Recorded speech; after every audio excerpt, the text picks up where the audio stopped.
2023 was such an interesting year for gaming. The abundance of games released pretty much month after month was insane. The games released were hit or miss, but the sheer amount of games released were just a lot. Unfortunately, there were more than a few games, good and bad, that came out broken, unfinished, glitchy, and unpolished. Bad PC ports were basically just a normal Tuesday this year. There are even games that I didn't get to because there were so many games that came out this year, and Jesus Christ are economics a thing. I didn't buy Baldur's Gate 3 because I'm not really into CRPGs. It doesn't really appeal to me, but I respect it winning Game of the Year, considering how it scared developers. The Avatar game came out, but like... I already don't like the Avatar movies because they're a boring and substanceless visual spectacle, but it seems so perfect for a video game. Unfortunately, this is a modern-day Ubisoft game, so of course, either make it Far Cry or an Assassin's Creed reskin. They chose Far Cry. I wanted to play Alan Wake 2 and Mario Wonder, but those were sandwiched in between the releases of Spider-Man 2 and Ghost Runner. I like 2D Mario, but after the new Super Mario Bros. Series, I started to get burnt out by it since I was already playing those games as a kid when they were just rapidly released. Alan Wake 2 seemed to interest me, but I was so bored by Alan Wake 1 that I figured it wouldn't be for me. I might play it at some point next year, maybe, but judging by the first game being so whatever, I figured the sequel wouldn't do that much to change my mind. I also didn't play Sonic Superstars because it was also coming out the same week as Spider-Man 2, along with the fact that Sonic barely interests me as a franchise, outside of being a content milking machine that I don't want to use. Confession time real quick, I made the Sonic Frontiers review for views. Yes, I bought the game for views and it in fact paid off at the time, so congrats to me, I guess. I'm never doing it again because I'm not a Sonic fan, so who cares. I was also gonna play Superstars for the multiplayer mode, but my friend and I eventually didn't want to get it. The reviews were also very mixed, and the multiplayer turned out to be utter shit anyway. I realized that I didn't care about it outside of that one aspect that ended up sucking, so I didn't want to buy it. Also, no, I didn't play the masterpieces that are Gollum and Rise of Kong. $40 and $60 are exactly that, and I already played 3 other masterpieces this year. So, absolutely not. Those games, on a real note, just look very horrible, and I feel bad for those poor developers that were forced to make those games. Oh yeah, and fuck Modern Warfare 3. No, the new one. Now that we've established the games I didn't play, we should establish some rules. Rule number 1, I actually had to play the game on the list, so no manipulation as to what games were played will be found here. Rule number 2, the games don't have to be finished by me, I just need to have played more than a quarter of its main content. Rule number 3, these are all my opinions, so no need to be triggered because I put your personal game of the year at a spot lower than the top, or said your game of the year was trash. And final rule, I will be spoiling literally every game I played this year, and that includes...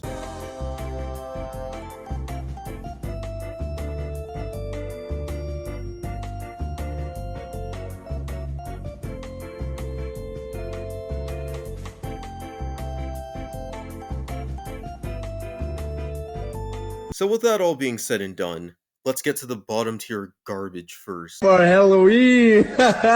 Don't come to my house or else I'll suck your dick! Blood! I'll suck your blood! Oh, but the game's fixed now! I hear you chanting as I put this dumpster fire at the bottom of the list. Sure, it's fixed, nowadays, but the major issues weren't fixed at launch.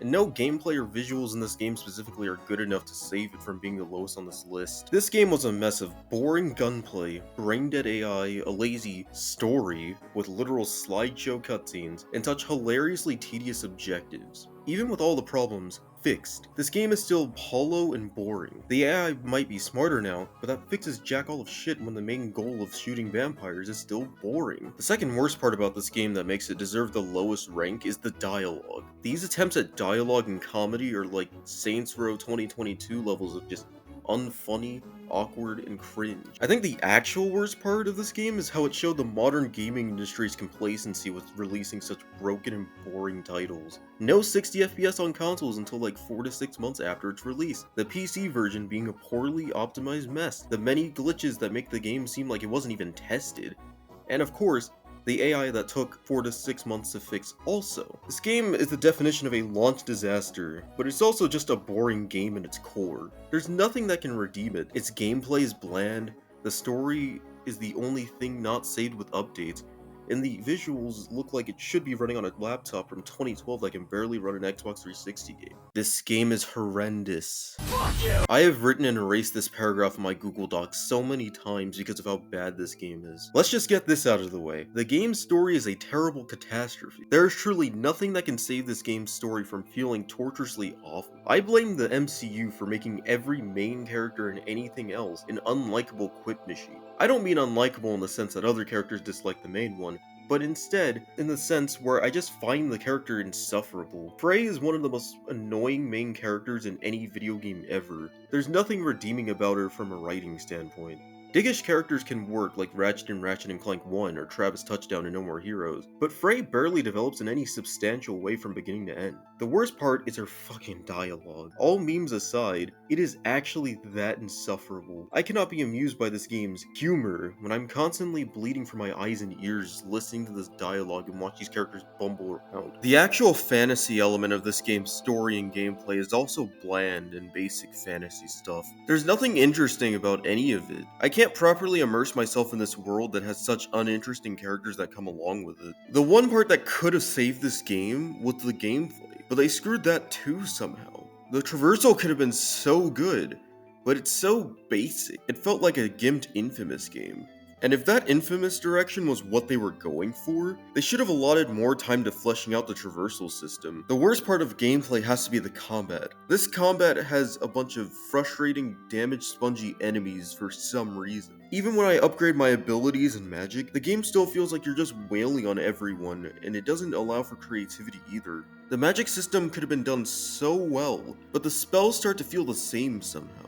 When one of your action game's worst parts is the action, it's hard to really get invested. This game was clearly rushed and dumped onto shelves, and I'm so glad that the games that came out this year around the same time, which we will get to later, did astronomically better. Todoroki, this is my mom. Mom, this is my Todoroki. I'm not the biggest fan of My Hero Academia, but I was somewhat intrigued by this game's concept. I'm not a big Battle Royale fan either, but having the big twist be that there aren't guns is certainly interesting. The problem with this game is that it's pretty bad. This game isn't as offensively bad as the other two games that I mentioned on this list at all, but it's still a mess. I'm glad it was free to play because if I had spent any money on this game, I would have asked for a refund immediately. This game is just such a weird experience and worse than the One's Justice games, which had the same devs. The controls are janky and awkward in this 3D space. It feels weird to simply move and nothing feels good to control.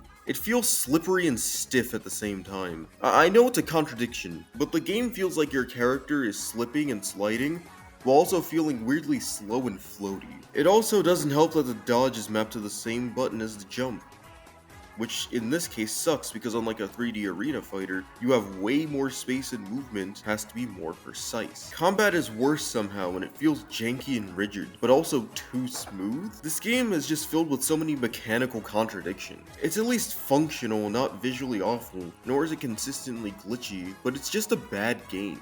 The actual Battle Royale bits of this game are just hollow somehow. I don't play that many Battle Royales, but they usually feel more deep than this. It's hard to describe, but this game feels dull even in comparison to something like Apex Legends. I think that the visuals are okay, and props to the game for having very few and non-intrusive microtransactions, but man is this game boring and janky. There's not much to say about this, so let's move on. Fucking pronoun! So finally, we're away from trash and now into the mediocre. Starfield genuinely infuriates me because it's not a bad game at all, but just a really dated feeling one. It's one thing to have exploration and world design that feels like it would have been right at home 10 years ago, but Starfield's gameplay is just so boring. The game is so ambitious in concept, but feels so tedious and flaccid.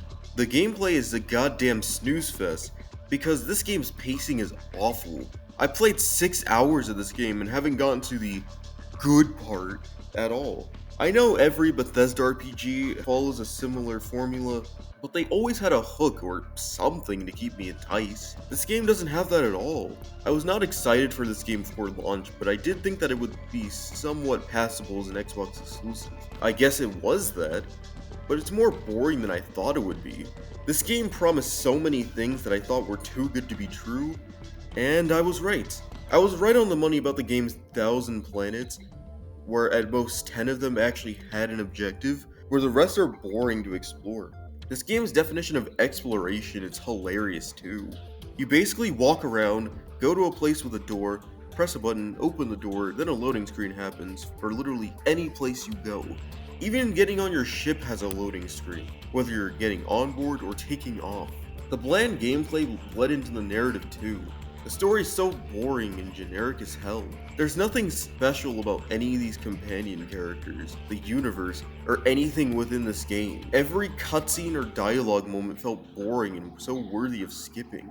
There's just so much wrong with this game.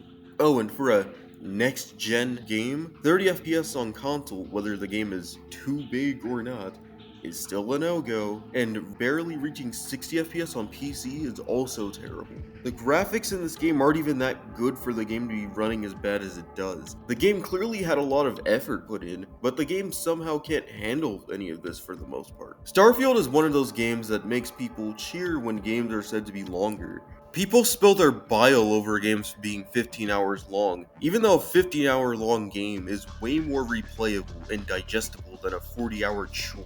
I would say that a shorter game is far better than a boring drag. If your game isn't impressive in the first hour, let alone 5 to 6 hours, then it's already done a horrible job at hooking its players. Starfield is a dragging mess that I never even want to touch again.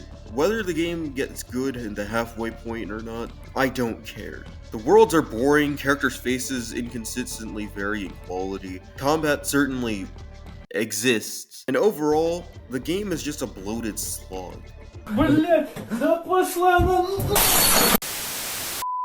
Editing Platinum is back. I made an oopsie in the recording. I deleted it. And I deleted it before saving my project, so I am stupid. I'll just read the cliff notes off my script. Basically what I was saying is that it takes like 3 hours to become fun. The story is really bad, and I feel like the quippy characters are really annoying. A big issue with the story that I have is that it is infuriating and boring at the same time. And just like Forspoken, you get this unfunny quip machine as a main character, and a sidekick of sorts that's attached to you that's also annoyingly quippy. The story is slow and boring, and I don't get how people actually like this story. If you do like it, that's cool. I just don't get it. This game literally has segments where you do nothing, so I don't understand people who say that Sony video games are walking simulators. But this game literally has segments where you do literally nothing. Like, there's one segment where you're just sitting there and watching everything happen. The first boss fight happens as soon as it gets fun though, and it's actually, again, fun. I'll also say that the music is very, very good, especially since it's composed by Mick Gordon, who is fantastic. He's known for the new Doom games, and of course,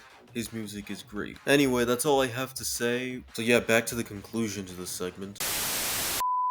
I just felt more annoyed than anything listening to this dialogue.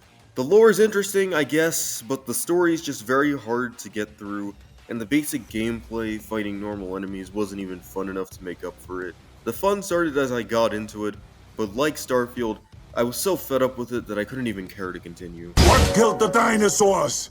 The Ice Age! There's so little to say about this game, but man does it feel bland, and yet it could have been so good. The concept is cool, the visuals are pretty fantastic for a multiplayer game especially, and there are cool modes to select for PvP and PvE.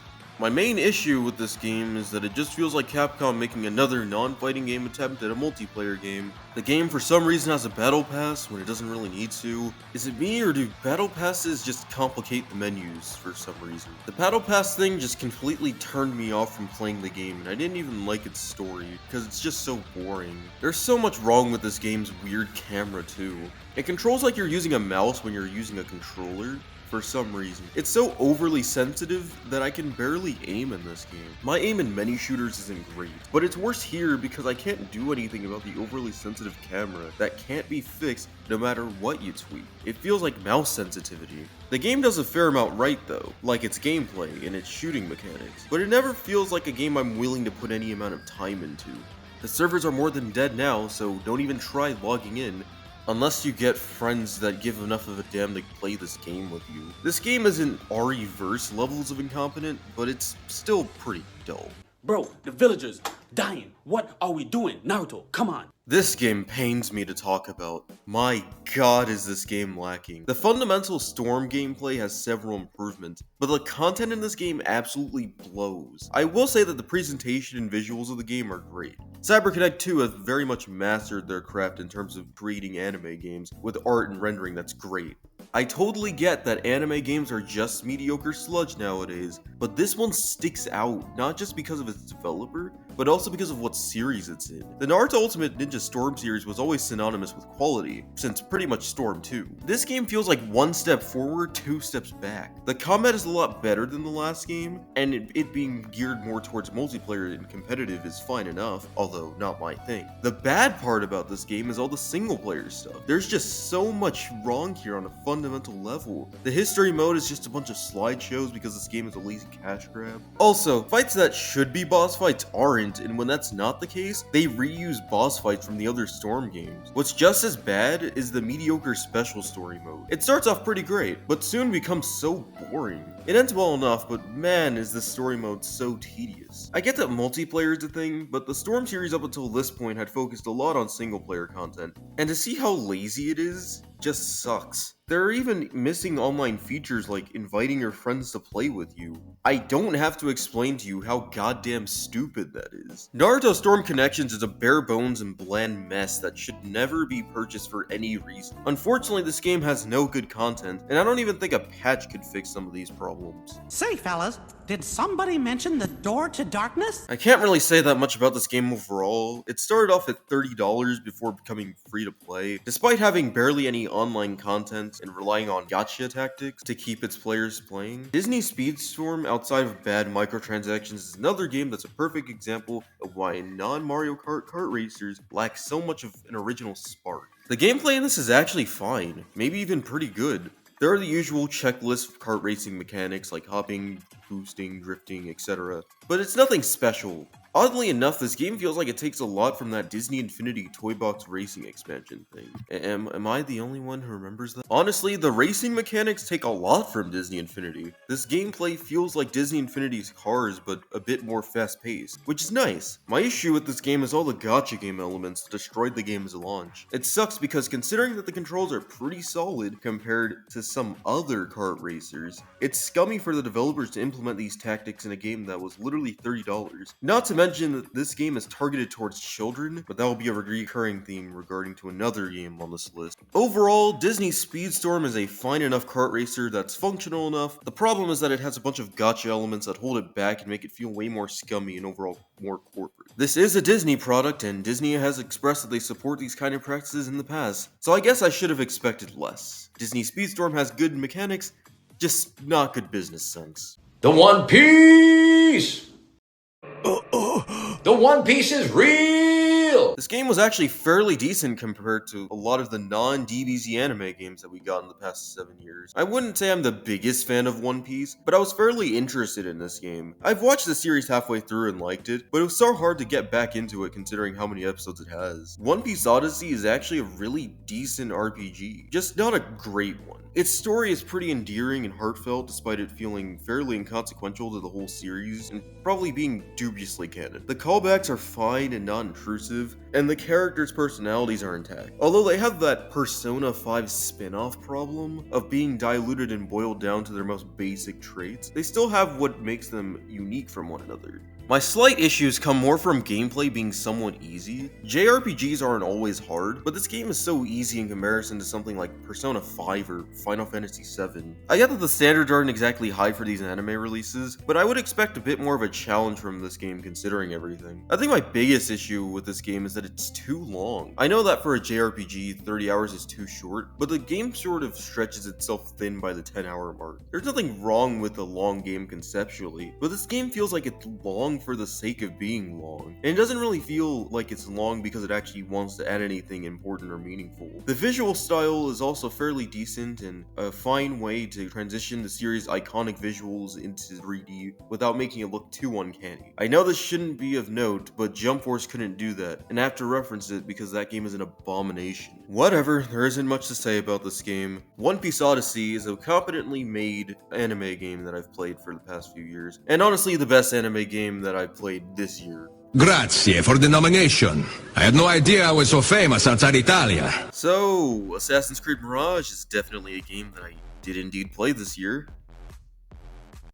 I honestly don't get the people that tell me this game is a great return to form, because I guess I can see that in pockets, but overall, it's very much a Ubisoft Assassin's Creed title, once again. The only difference is that you're actually an assassin, and not an Egyptian warrior, a Spartan, or a Viking this time. I will say that stealth gameplay is actually pretty damn fun. This is probably the only way I could see people saying this game is a return to form, because man, the stealth feels like it has strategy again. Stealth is what stealth in any game should feel like a puzzle. It's great and rewarding. The biggest problem about stealth is that it is the best part of the game. I'm glad that the stealth is encouraged by the game, and unlike the RPG AC games, doesn't encourage you to go in head first. The problem is that combat in this game, like the older games, is slow, weightless, and clunky. I always preferred stealth, but sometimes the game was supposed to only focus on combat, and it just killed the enjoyment. Instead of having a choice between stealth and combat, sometimes the game just made you use combat. I get that they wanted boss fights and whatnot to increase the length of the game, and to break the monotony, but it just comes off as a bit counterproductive the way the game is added out. I'm glad that this is the shortest Assassin's Creed game in a while, but that doesn't keep it from being boring when it's not focused on stealth gameplay.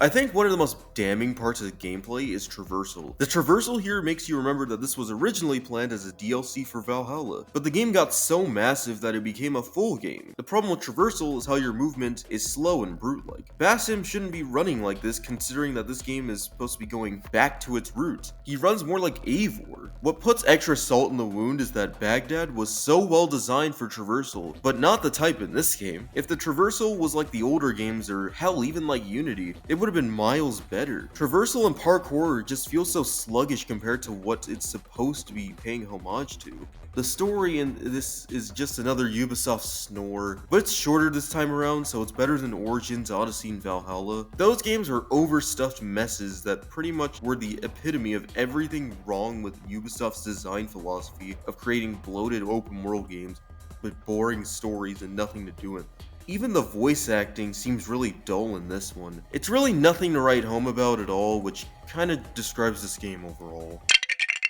Oh, would you look at that, an underwhelming kart racer to add. I actually don't have an issue with kart racers that aren't Mario Kart, but a lot of them feel lacking. This game is kind of fun, but like all Mario Kart clones, it's just a distraction with barely any standout unique mechanics. The great thing about this game is that I like how it harkens back to the good old days where LEGO games could be whatever. I've grown tired of most new LEGO games being the same open world action platformer template with food jokes over and over again. This game is an open world racer, which is a fairly fun slight deviation from most modern LEGO games. The driving mechanics are fun and intuitive, although I think the default controller mapping isn't great. For some reason it's X to boost and triangle to jump, which is weird. Whatever, the controls are fairly good. The story is very much a LEGO game, and that's fine. The humor isn't exactly my thing, but some jokes are kind of funny. LEGO games just haven't had a story that's fun since LEGO Marvel Super Heroes 1, probably? Not that this matters, because they're gameplay focused anyway. The racing is fast-paced and fun, and I like the vehicle switching as the environment changes. That's not really too much to say about this game's gameplay. It's competent. This game is a competent kart racer.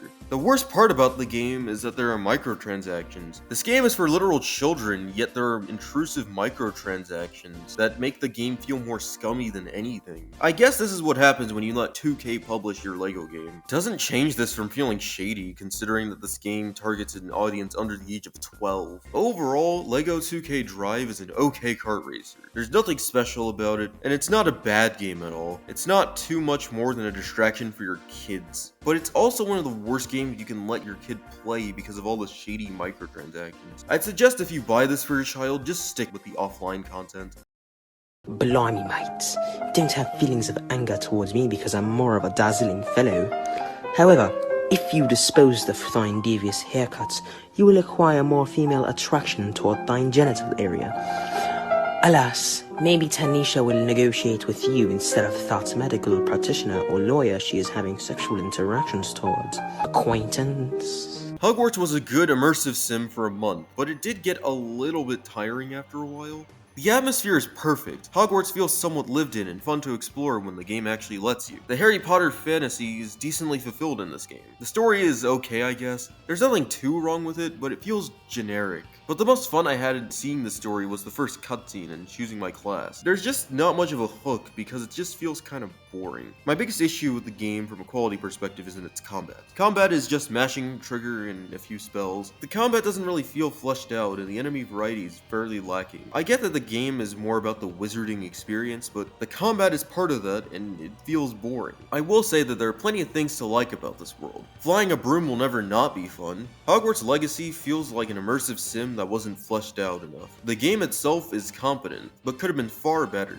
And no, buying this game doesn't make you anything like J.K. Rowling. You could argue that supporting her is somewhat shitty, but you could say that about any company. By that logic, if you buy the new Call of Duty, you're supporting sexual harassment and abuse. It seems unethical, but ethical support barely exists anymore. Frankly, I've grown tired of the X company does this thing, so I won't buy their products because I don't want to support their immoral filth mentality. I respect some who do so, but remember that every creator has some sort of skeletons in their closet. Whatever, Hogwarts Legacy is a competent enough game that was fun enough for the first week or so. They're all mags. Stop saying clips, you look fucking stupid. Initially, I didn't even want to play this game because I've become so indifferent to these Persona 5 spin-offs. They aren't bad, but a lot of them just feel dull and shameless. Strikers aside, most of them just feel like they dilute the characters down to their most basic attributes. Tactica is actually pretty good and one of the better Persona 5 spin-offs. The problem with this game is that it still has that Persona 5 spin-off issue of making the characters oversimplified in comparison to the nuance of the original Persona 5. Either way,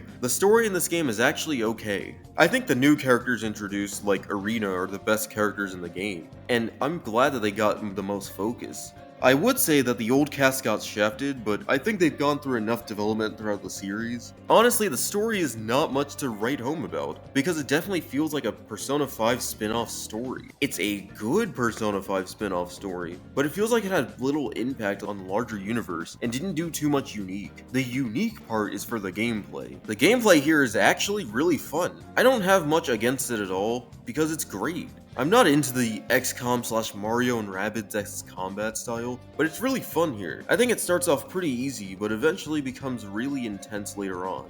I like how this series actually makes genres I dislike somehow fun in context of their own respective games. Persona 5 made Musou combat fun, and this one makes tactical RPG combat fun. The art style might be the only turnoff for some people with this game, but it didn't really bother me too much. I didn't hate the art style of this game at all. It was just fine. The game's performance is generally fine across the board and doesn't dip very often. There's honestly nothing to really say about this game. It's fun and better than I thought it would be, but I'm getting tired of these Persona spin-offs. Tactica was definitely the second best Persona spin-off game. This is Solm. It's very sandy. I think it'll be hard to talk about this one because I'm not a big Fire Emblem fan. The thing is that I did somewhat appreciate this game. The experience I had was having a little bit of fun, but ultimately it felt like a game I played to say I played it. I will say that I've always loved Fire Emblem's visual style. Yeah, it's the usual Japanese art style and cel shading, but the attention to detail is always appreciated.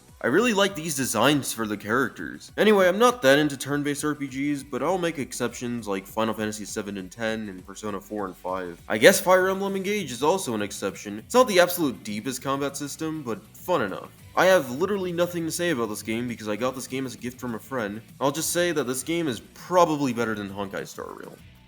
Probably. Alright, put the money in the bag!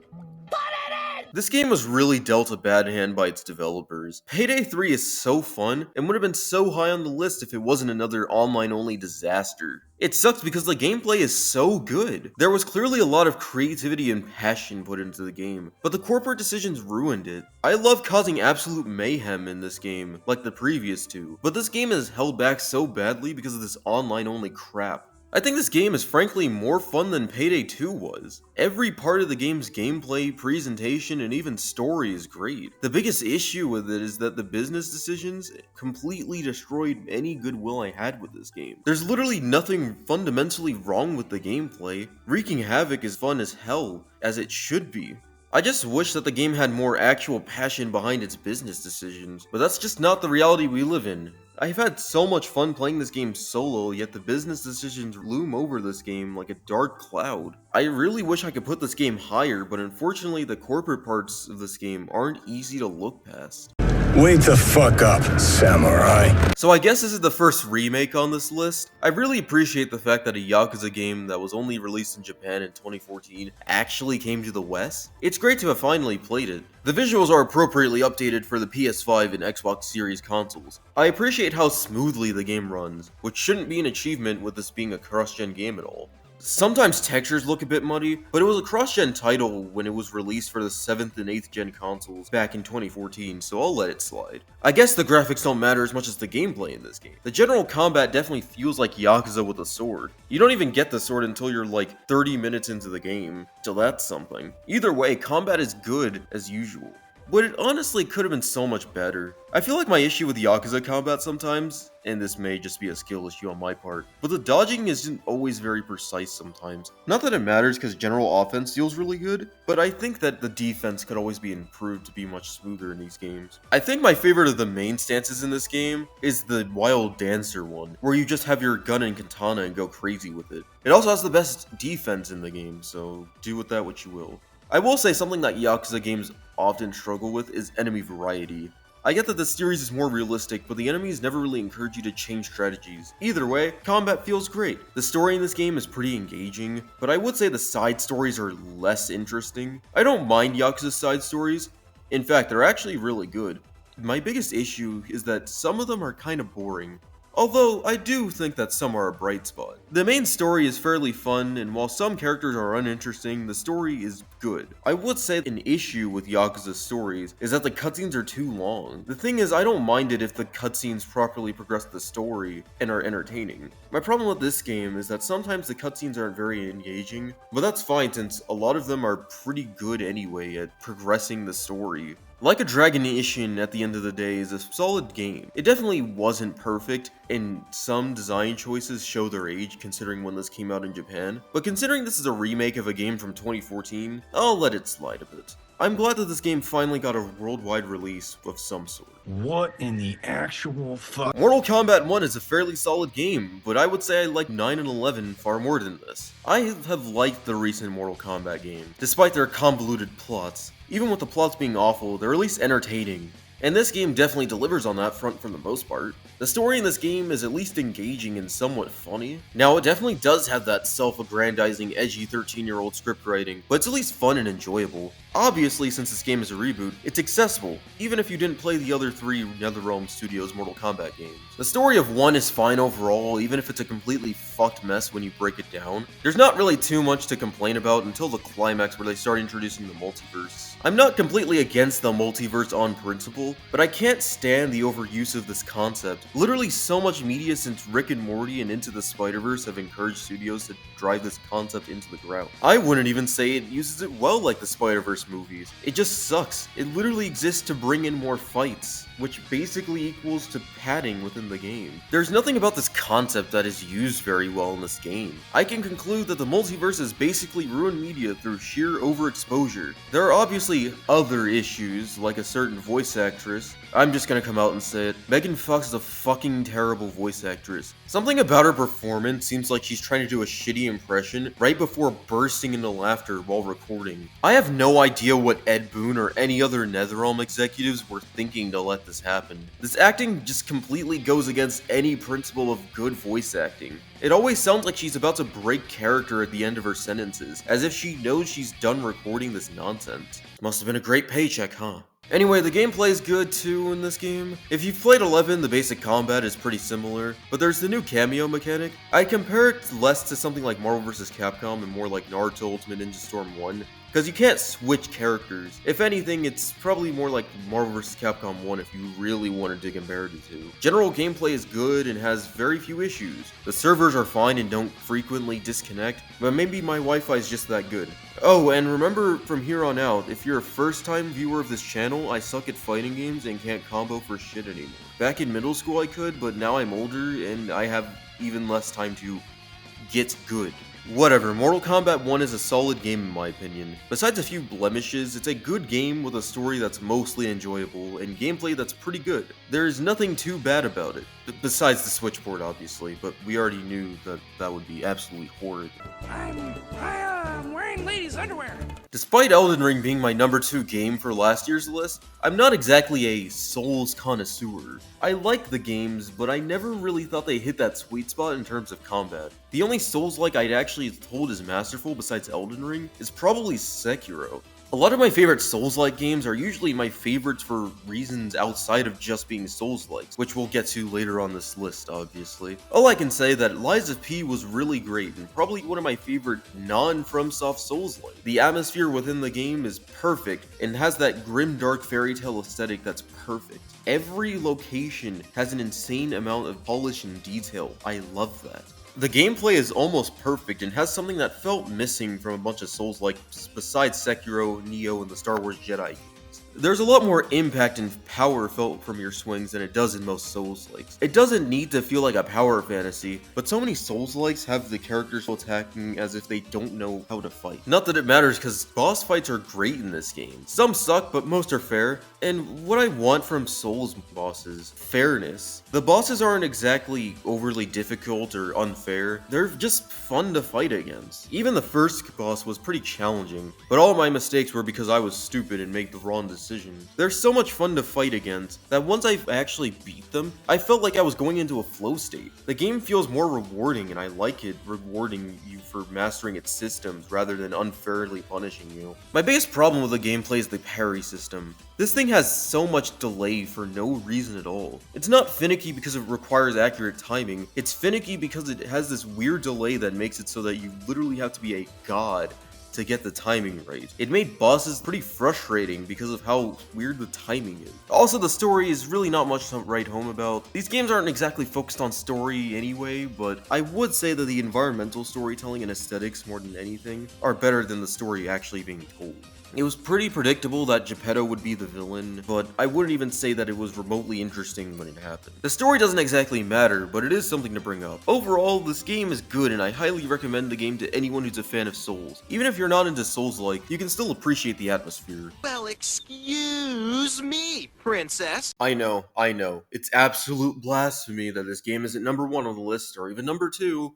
But hear me out. I actually really like this game and I think it's great, but there are things I personally don't like too much at all. A lot of my issues with this game are also issues I had with Breath of the Wild, but we'll just go into positives first. This game looks fantastic on the Switch despite running at 30 FPS. If the hardware wasn't holding this game back, it would be a technical marvel. The worlds are vibrant and detailed, or at least as much as the game allows them to be. The exploration in this game is even better than the last game. The series' main thing is exploration, and it does that very well. The new areas in this game also give this game's exploration a lot more depth. I'm honestly a big fan of the Ultra Hand mechanic as well, and I've seen so many people make so many things with it that it's not even funny. The fusion also has a lot of freedom, which is very much appreciated. The best thing about this game overall is freedom. Now, here's one half-great thing that I'll explain the problems of later.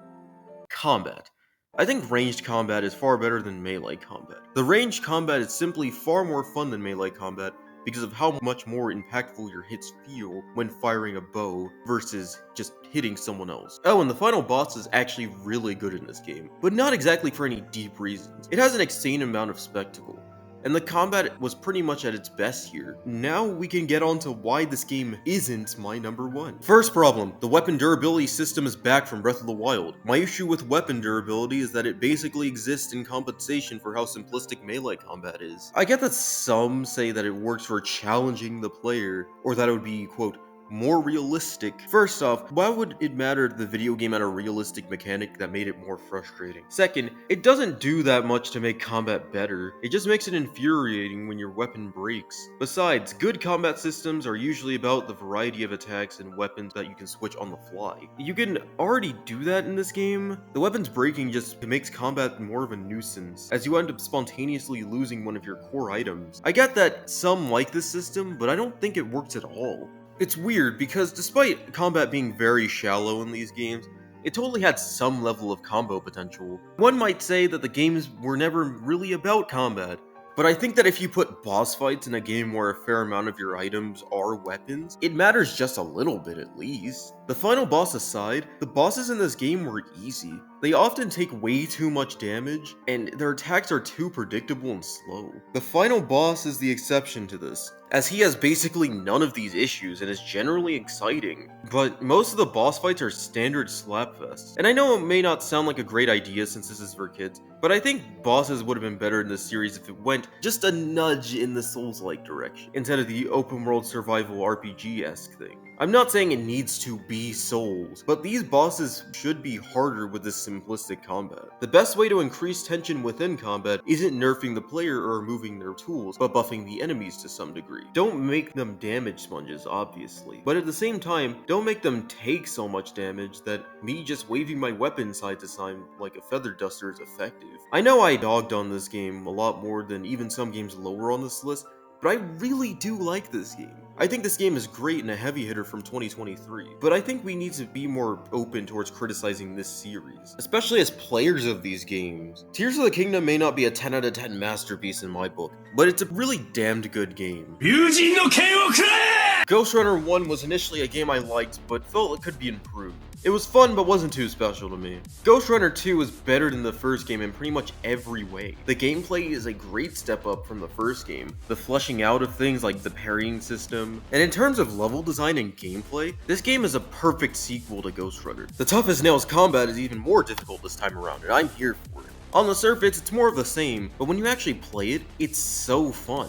The combat is satisfying and rightfully difficult. It doesn't frustrate me. I do that myself by making the worst decisions in gameplay. The traversal is also even more fun than the last game. This game's traversal makes the last one look like a beta test. Wall running, zipping, swinging, or doing any bullet time dashes will never not be fun in this game. The real showstopper here is the fucking motorcycle. When I saw this in the trailers, I thought it was so cool, but was afraid it'd be a dumb gimmick item. I couldn't have been more wrong. It is much better than I ever could have expected. The bike is so fun to use and really tests your reaction time. As you probably guessed, my reaction time is complete shit, but I had fun using it. The only problem with the bike is that I wish it could have been used more within combat, but it's already fun enough in the game. Holy god, this game's soundtrack is absolutely phenomenal. The futuristic beat just perfectly fits with this entire atmosphere, and it goes so hard, even when disconnected from all the levels. Oh, and the story's okay too, I guess. Ghost Runner 2 is a great game and a more than worthy follow-up to the first. This game was really fun to go through from start to finish. I absolutely can't wait to see what one more level does next.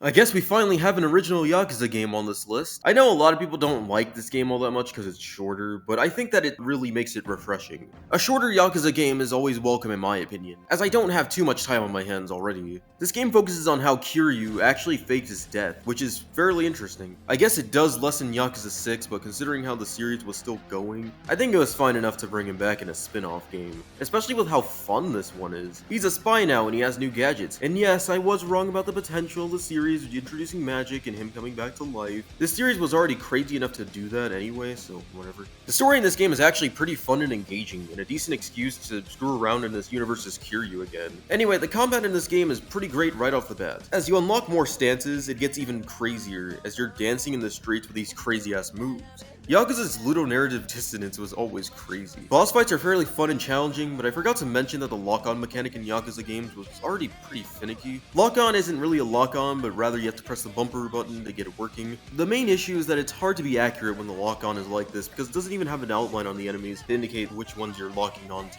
In boss fights, it's fine because you're dealing with just one guy. Whenever I have to use the lock-on in normal encounters, I often find myself flip-flopping between using it and not using it. I just find the Yakuza games have pretty strange lock-on systems and are really weird in this area, and I really hope that in the future they can improve on this, if they ever go back to the beat-em-up style. Like a Dragon Gaiden is a fairly breezy and fun Yakuza game. While I wasn't exactly as wowed by its story as with 6 or 5, I still think that the heart and soul of the beat-em-up Yakuza titles was felt and greatly built upon. I definitely recommend playing it if you're into 1 through 6. Well, first thing I noticed is he's not wearing a poncho. So I actually wanted to review this game a few months after it was out, but then the technical issues with my laptop got in the way of that.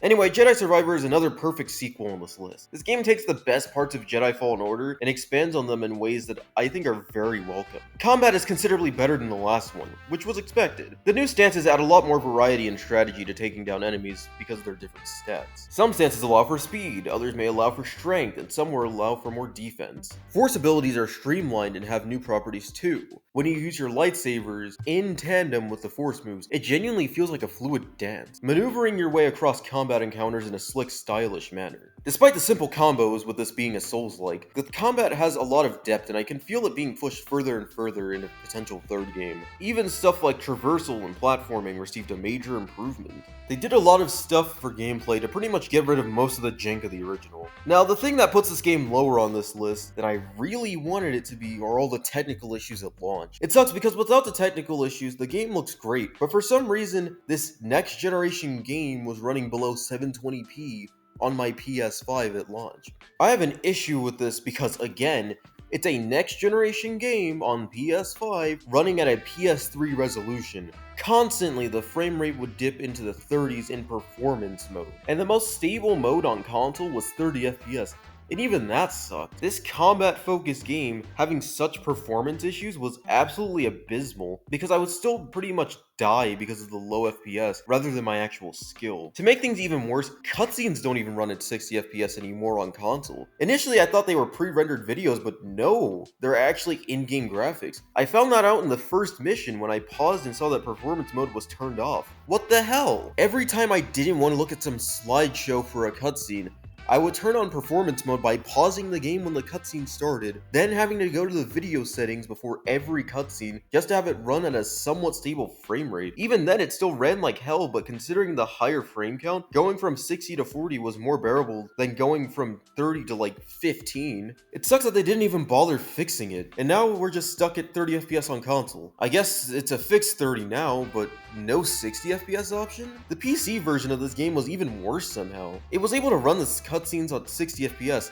when the game wasn't being crushed under the weight of poor optimization. There was just so much wrong here, but it didn't completely detract from the things I liked about the game, like the story. The story in this game masterfully builds on the themes of Fallen Order. Cal Kestis' new struggle with moving on from fighting the Empire repeatedly was so engaging from beginning to end. Cal in the first game was great, but this game officially made him my favorite Star Wars character in the past decade. You can clearly tell that he's grown from the first game, but is still young and has a lot to learn. His conflict with the Empire battling between the light and the dark side, and the decision he has to make as to whether he wants to continue to fight a war that he won't win alone, or settle down is so gripping. Even when he quips or acts snarky, he never felt like he was trying too hard to be cool or annoying or anything. The villains were good enough in this game, although not as good as Trilla from the first game. I thought Ravis was a good side villain, but Dagan Gera was just straight up boring in my opinion. He lacked the intimidation of the second sister, and he felt more like an edgy middle schooler that watched too much anime more than an actual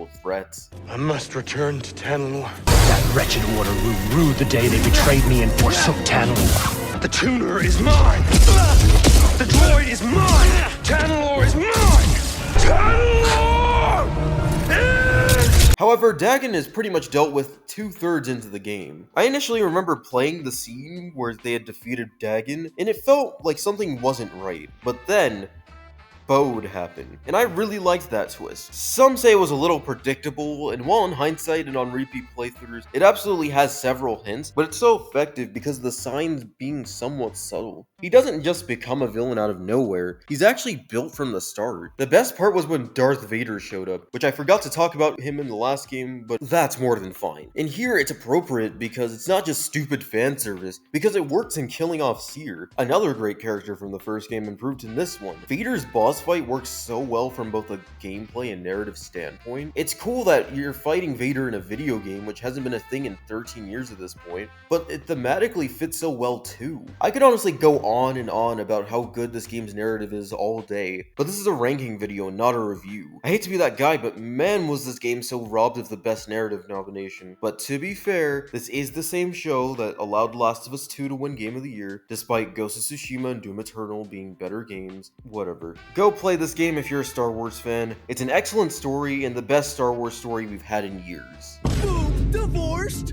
Whoops, never mind, sorry again. Boom, still married. You know what? fuck being formal. This game is straight heat. I'm just not gonna lie about it. There is so much that this game got right about this universe again. After Street Fighter V launched as a fun but incredibly incomplete mess that had a story mode that came out almost half a year after release, Capcom clearly learned a lot from it by making a lot of changes and updates. Street Fighter VI is basically Capcom taking what they've learned from V's weird reception and improving upon it in every single way. The character roster is small, but not to the point of feeling like as if there isn't too much to play. It's small and balanced rather than large and unbalanced. The new characters also have a lot of personality too. The combat in this game is actually fun and accessible without being too easy. You can choose between a modern control scheme and a classic one. Despite being a pretty casual fighting game player, I chose classic controls since I grew up with the series and remember commands for the Hadouken, Shoryuken, and other moves from other games. The attacks feel powerful to execute whether you're on classic or modern controls. Of course, combos were always hard for me because I don't quite have that energetic mind that I once had in middle school to remember things such as combos. Not that it matters anyway, because it still felt satisfying to execute them. Also, holy hell do these graphics look great. I think they've blended the exaggerated anime proportions and designs with realistic visuals fantastically. The realistic textures don't make it uncanny, and the faces are still expressive. Some are goofy, but those moments are usually on purpose. Something else that's also great is that finally an online mode in Street Fighter works again. Pretty much after 4, Capcom's netcode for Street Fighter and Marvel vs. Capcom games have been weirdly broken, but this netcode is far smoother and doesn't consistently disconnect. The online is pretty much perfect, besides the times where I found someone with a horrible connection a few times. The story mode in this game didn't exactly wow me, but it was still highly enjoyable. I never have the absolute highest expectations for fighting game stories, but I ended up liking this game's story. 5's story was a mess of different scenes that made no sense with laughable moments, while this one is a modern, nostalgic, non-pandering tribute to the series. It really was a lot of fun to venture through, and even character customization was pretty cool. Overall, Street Fighter VI is deserving of being in my top games of 2023. It was the best since Street Fighter 4, but I don't know if it really surpasses it. I really appreciated this game, despite not being as into the genre as I was years prior. Got a selection of good things on sale, stranger. I think Resident Evil 4 Remake is probably the best of the Resident Evil remakes. On the surface, this game doesn't really look like it needs a remake, but the remake is such a giant step forward from the original that it definitely feels welcome. There are fun new additions to story and gameplay. They actually allow you to move while shooting, unlike the original. I'm not that into single-player first or third-person shooter games, but this one is one of many exceptions. There's a surprising amount of depth here, but I would never say it's something like Doom or Ultra Kill. Even the boss fights are really fun and exciting. They aren't difficult, but they're frantic and engaging. Boss fights were definitely a highlight with this game. The story here isn't exactly perfect, nor is it as good as the original game in some ways, but there are still plenty of improvements. Characters like Ashley have far more personality, but little depth. Although I'm sure some people will find issues or inconsistencies with this compared to the original. Some of Leon's lines are kept in selectively. I think the game does a very good job balancing the campy idiocy that comes with these games and the serious moments. The game is really great and totally was worth being experienced along with its Separate Ways DLC. Another remake has made my top 5, I guess. A lot of stuff I have to say about this remake is stuff I already said about the original game. The atmosphere is great, the game is somewhat challenging, and it's genuinely scary at times. Dead Space stories on their own never really blew me away, but usually they wow me with environmental storytelling. Gameplay feels tense as you do seemingly mundane tasks while trying to avoid monstrous aliens. Even the sound design is perfect. Whether it's Isaac's breathing or the sounds of the Ishimura creaking as the aliens keep coming in. There are so many great things about this remake, and I think if you like the original Dead Space but wanted a more fun and modern interpretation, definitely go play this one. The best thing about this game is that it's a remake that is like the original but knows where to differ, and I think that is a perfect balance for remakes. It's a Mia, a Mario. This game went way harder than it had any right to. The second I played the demo for this game, I knew that while I'm not a Final Fantasy fan, this game would definitely be my style. The change in combat mechanics were divisive to many, but it's welcome in my book. The game takes a lot of inspiration from Devil May Cry. The main goal here is not being in a group where being in a team makes you do something badass. Instead, you're the badass. Some may feel that this isn't exactly Final Fantasy, but I guess I'm in luck as someone who goes in and out of playing these games. Combos feel powerful, unlocking more moves feels rewarding, and my god, these moves look spectacular. It's not as deep as Devil May Cry or even Bayonetta, nor does it really have their level of challenge and difficulty, but it is very fun. Boss fights are giant spectacles, but not overly easy. They can damage you quite a bit, and it feels great to beat them. Apparently, Ryota Suzuki had designed the combat in this game, and that's why it feels so similar to Devil May Cry. Along with some involvement of Platinum Games, which is really funny because their boss fights are much better than Platinum Games' last title, but whatever. An issue with combat is the use of cooldown timers. Instead of being rewarded with cool moves by fighting, you're instead rewarded with cool moves by waiting on this cooldown timer. It somewhat sucks when you ruin your combo and you have to wait on the cool attack to recharge. It stops being an issue late into the game as you decrease cooldown time, but it was still there. I think another issue with this game is how it's paced. Forget the actual good parts of this game for a moment, because the actual campaign pacing is awful. It's not like Starfield where it takes 20 hours to get to the good part, but it drags on more than it needs to sometimes. Despite the fun gameplay, enemy variety doesn't really change too often. It doesn't exactly make it boring, but it does make it repetitive, especially when you realize that it's not that hard. I think the 30-hour campaign takes a hit when around 60% of it is cutscene. Like I've said before, I don't really mind cutscenes, but some of these action moments in the cutscenes make me think, man, I wish I was playing that right about now. I'll still give it 2% leeway since I somewhat enjoyed the story despite how long it is. The narrative is pretty good, but I wouldn't exactly call it perfect. I will say that some of these boss fights are a bit too over the top and contradict the tone of the story, but it's not too bad because that's the shit I live for. But sometimes there is a disconnect between the Capcom action game-esque fights and the serious Game of Thrones-ass story. I will say that throughout the story, there is not a single track on this game's OST that is bad. Every song is perfectly fitting and powerful. Boss fights especially have so many different songs that are just masterful. One more issue that I have is side quests are actually pretty bad. They often have the goal of go fight something, and I'm not too bummed about it, but the issue here is that even the stories can't really make up for it. They're like gimped Yakuza side quests and lack that charm and personality that go into side quests. This game is still mostly great regardless of its small annoyances. Final Fantasy XVI is probably one of my new favorites of the franchise. It may not be as good as 7 or 10, but I would really like to see Square Enix take this action game template a little bit further. It's great to see a non-remake Final Fantasy that's this good. Cringe!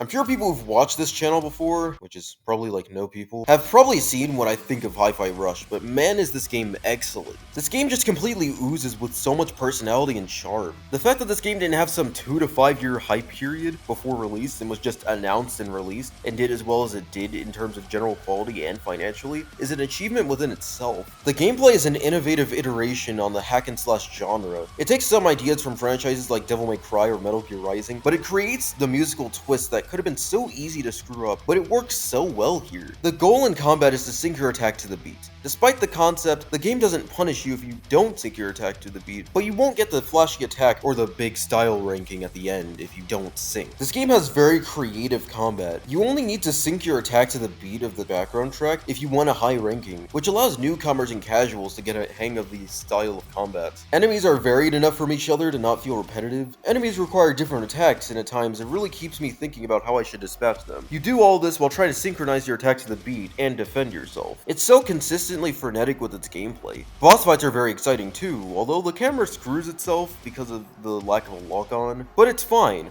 My favorite boss was probably Roquefort. I think my only issue with this game's bosses was the final boss having a really big difficulty spike for no good reason. I'm all for a challenge, but I think the beat is so overly unpredictable that it sort of made the fight a bit unfair. It was still a good boss, but it was honestly a muddy final encounter. Despite that, the use of both licensed and original songs within the game is great. I've never heard of people like The Prodigy or Joy Formidable because my taste in music is like, yeah. They work so well whenever they play in specific scenes and really set the tone. The story may not be too much to write home about, but it's very fun to venture through. It isn't deep at all, but it knows what it is, and that's all that matters. The voice acting is great and funny, the jokes mostly land, and plenty of moments are genuinely exciting. The story is improved by its creative cel-shaded art style. It genuinely looks like a playable 2D cartoon. The visual takes a lot of inspiration from comics and anime too. I especially love these Scott Pilgrim-esque final blows that Chai lands on bosses. All that being said, Hi-Fi Rush is a great game that I literally had no expectations for and was genuinely into from beginning to end. Every part of this game drips of personality and fun,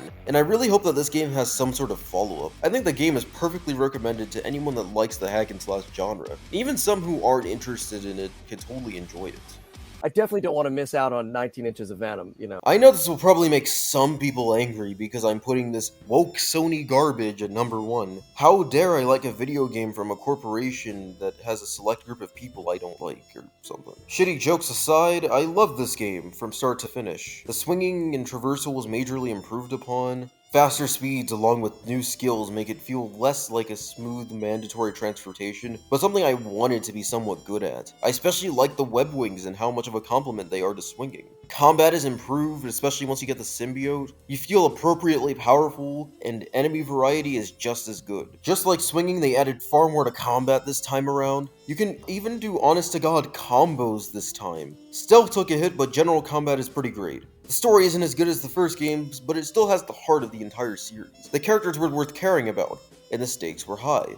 It may have gone a bit off the rails, and I appreciate the groundedness of the first game more, but it was still a fairly great climax to a fairly solid story. So much about this game is great, even though it has plenty of its issues that I covered in my own review of the game. Oh, and I forgot to mention this, but okay, that atrocity of a suit that Miles has. Yeah, I'm just gonna explain why it's so bad, even though this is like the number 1 game at the spot. Just don't worry, it's not that big of a deal, but it is big of a deal. Just like, don't worry about it. Miles' suit is horrible for so many reasons. He just gets it off screen in the middle of an alien invasion, and he doesn't really do anything special like the anti-venom. He literally gets it while people were being taken over like zombies for an Adidas collab. What the fuck, Insomniac?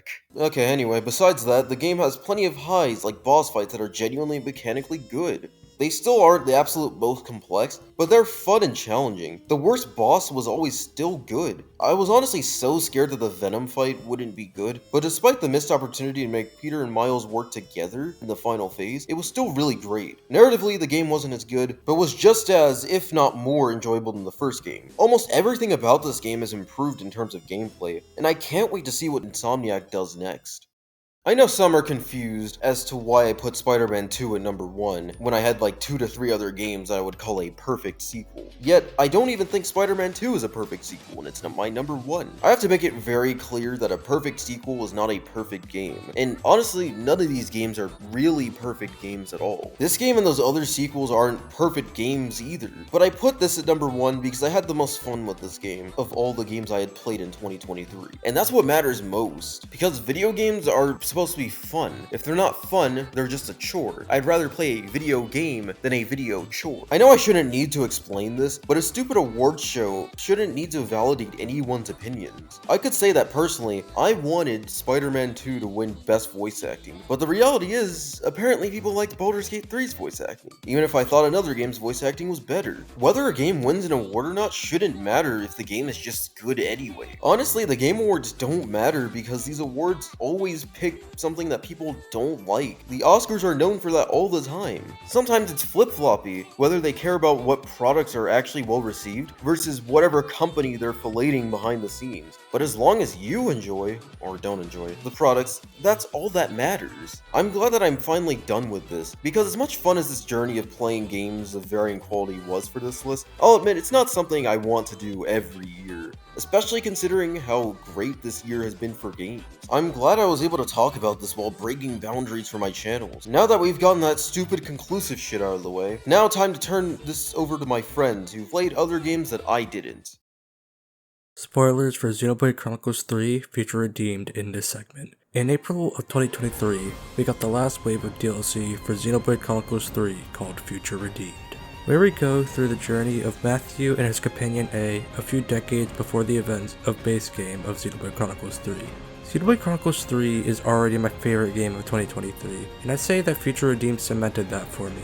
What made Xenoblade 3 great in terms of its world is that you see previous locations like Makana's Sword or the Urian Titan and many others, and that is there in Future Redeemed since you are on a different place of land that you didn't explore in the base game, making the exploration aspect of Future Redeemed stand on its own. The combat of Future Redeemed is taking the basis of the combat from Xenoblade 3, but what makes it different is that in 3, you had a job system that made the game more customizable, but in 3 Future Redeemed, you don't have that anymore, so you have to stick to the character classes they are stuck with. Though you still have stuff like switching between them in and out of battle, which makes the combat feel as kinetic as it was in 3, and you're not going to need to focus on the classes cause you will learn that Rex is the most broken motherfucker in all of Xenoblade, since he can deal out heavy damage so fast because of his ability to recharge arts with every critical hit that was in Xenoblade 2. Xenoblade has also been one of the few franchises to look amazing on Nintendo Switch with the likes of Pikmin 4 and Splatoon. And need I mention the soundtrack of this game? The soundtrack for this game goes so hard. I mean, have you heard The Time to Fight and Black Mountain?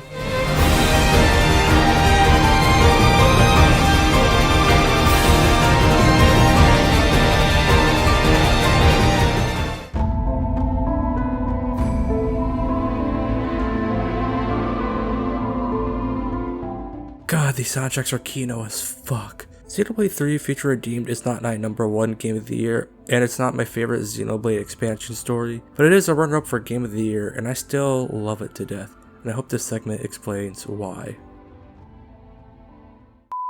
Hey everybody, Leaf Cultist here, and I'm back with a VR, fuck. Hey everybody, Leaf Cultist here, and I'm back with the damn VTuber avatar. I'd like to thank Plat for letting me coming on to his, fucking, 2023 game review, and yeah. I'll be reviewing Bolt Gun. Long story short, it's definitely a good 40k game, and it's a great game overall. It definitely scratches the itch that is my Doom shooter itch that rarely comes up, but it's there. As for the footage is probably not mine, but I had to make this on short notice, so yeah. 9 out of 10. Glad to be here, Platt. Today, I want to talk about an indie game that was highly anticipated, but sadly upon release went completely under the radar. That game being Bomb Rush Cyberpunk, aka the spiritual successor to Sega's own Jet Set Radio. A game with a unique vibe and an insane cult following ever since its last game 21 years ago. Holy shit. While Bomb Rush Cyberpunk does wear its influence on its shoulders proudly with its gameplay and visuals, it also does its own thing entirely to distinct itself, thankfully. The gameplay is so smooth and responsive, being so fun to rack up combos with great movement and trick options.